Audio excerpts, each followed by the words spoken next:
Madame la Présidente, Monsieur le Ministre, chers collègues élus, Mesdames et Messieurs, je suis maire du 1er arrondissement de Paris, fidèle à votre cause et sensibilisé, comme vous tous, parce que les 3400 résidents de la cité d'Ashraf qui subissent tous les jours des tortures insupportables.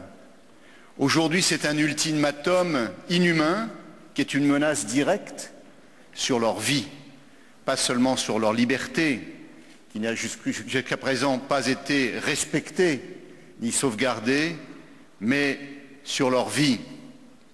Pendant ce temps, le régime iranien est condamné pour la 58e fois par la Commission des droits de l'homme de l'ONU à cause de toutes ces violations des droits de l'homme.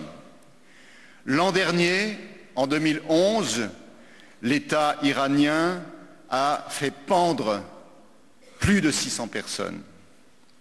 Madame Catherine Ashton, la haute commissaire de l'Union européenne pour sa politique étrangère, a exprimé ses profondes préoccupations pour la situation des résidents d'Ashraf en demandant à tous les pays membres de l'ONU d'exercer toute leur pression sur le gouvernement irakien afin que l'on puisse préparer la situation nécessaire pour que les organisations humanitaires internationales comme le HCR et le MANUI puissent accomplir les démarches afin d'inscrire les résidents d'Ashraf comme réfugiés politiques.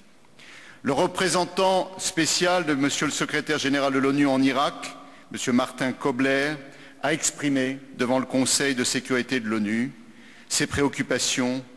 Il a supplié le gouvernement irakien de repousser l'ultimatum qui pèse sur les résidents d'Ashraf.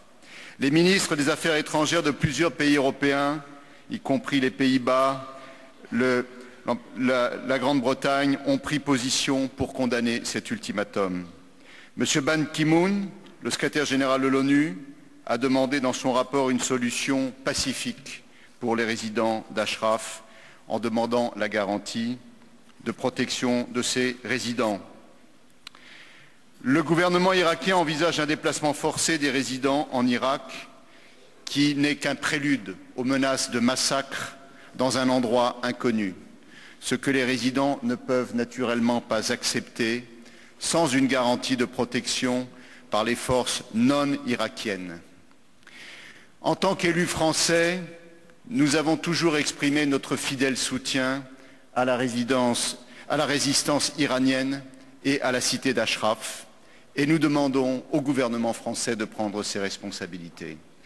Nous demandons à la presse française, à la presse européenne, de faire son devoir d'information et d'alerte de l'opinion, car c'est un régime inhumain qui est en train de commettre des exactions répétées. Ce sont les valeurs de la civilisation qui sont bafouées à Ashraf. Et ce sont des procédés inhumains qui sont employés pour exercer ce terrorisme psychologique tous les jours. La France s'enorgueillit historiquement, mondialement, d'être la patrie des droits de l'homme. Je demande à tous les Français de se mobiliser pour faire pression sur le gouvernement irakien en demandant au Conseil de sécurité de l'ONU d'envoyer les forces internationales casque bleu pour protéger les résidents d'Ashraf. Leur survie est en danger. Nous devons tous nous mobiliser. Merci en tout cas de votre présence fidèle.